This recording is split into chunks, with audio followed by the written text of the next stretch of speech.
భారతీయ వాతావరణ శాఖ అయితే రైతులకి శుభవార్త చెప్పిందండి. ఇది రైతు సోదరులకి పండగనే చెప్పాలి. వాతావరణ వ్యవహారాల విషయంలో కీలక అప్డేట్ అని చెప్పాలి. ఆంధ్రప్రదేశ్ లోను తెలంగాణలోను ఈ జూలై నెలలో వర్షపాతం ఎక్కువని చెప్తా ఉన్నారు. జూన్ లో మామూలు కన్నా తక్కువగా వర్షపాతం నమోదైనట్టుగా చెప్తా ఉన్నారు. మేలో ఏదో సగటు కన్నా వర్షపాతం ఎక్కువ పడిందని కూడా అంటా ఉన్నారు.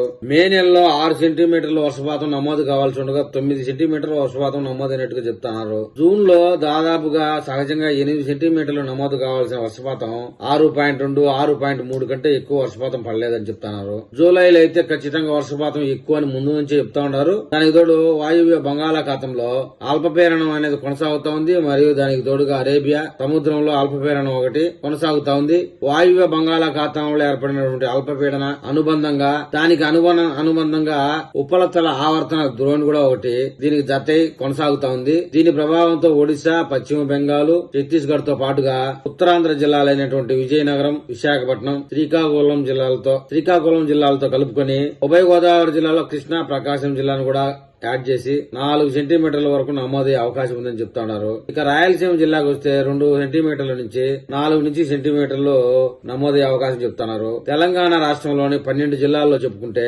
3 నుంచి 5 సెంటీమీటర్ల వర్షపాతం నమోదయ్యే అవకాశం ఉంది. గడిచిన 24 గంటల లోపల అటు తెలంగాణలో, ఆంధ్రప్రదేశ్ లో కలుపుకొని చాలా ప్రాంతాల్లో ఒక మోస్తరు వర్షాలు పడ్డాయి. 4 మిల్లీమీటర్ల నుంచి 8 మిల్లీమీటర్ల వర్షపాతం నమోదైనట్టుగా చెప్తా ఉన్నారు. కొన్ని ప్రాంతంలో ఏకదమున 4 సెంటీమీటర్ల వర్షపాతం కూడా నమోదైందట. రాబోయే 48 గంటల లోపల 2 తెలుగు రాష్ట్రాలు కలుపుకొని పెద్ద ఎత్తున అయితే వర్షాలు కురిసే అవకాశం ఉంది. ఆ యొక్క వాతావరణ విషయం కూడా మనకి చూసేదానికి స్పష్టంగా కనబడతా ఉంది. అయితే బంగాళాఖాతంలో ఏర్పడినటువంటి అల్పపీడనం విషయానికి వస్తే అది బెంగాల్ వైపుగా ప్రయాణం చేస్తానని చెప్తున్నారు. అందువల్ల దానిపై ఈ యొక్క అల్పపీడన ద్రోణి ప్రభావం పెద్దగా తెలుగు రాష్ట్రాల మీద ప్రభావం చూపించకపోవచ్చు. అల్పపీడన ద్రోణి ప్రభావం అయితే నైరుతి దిశలో చురుగ్గా మారడం వల్ల రాబోయే రోజుల్లో 2-3 రోజుల్లో పెద్ద ఎత్తున వర్షాలు అయితే కురవబోతాయి.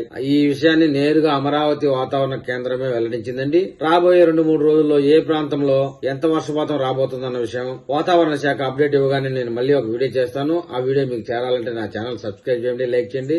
మీరు ఏదైనా తెలపాలనుకుంటే కామెంట్ రూపంలో తెలపండి.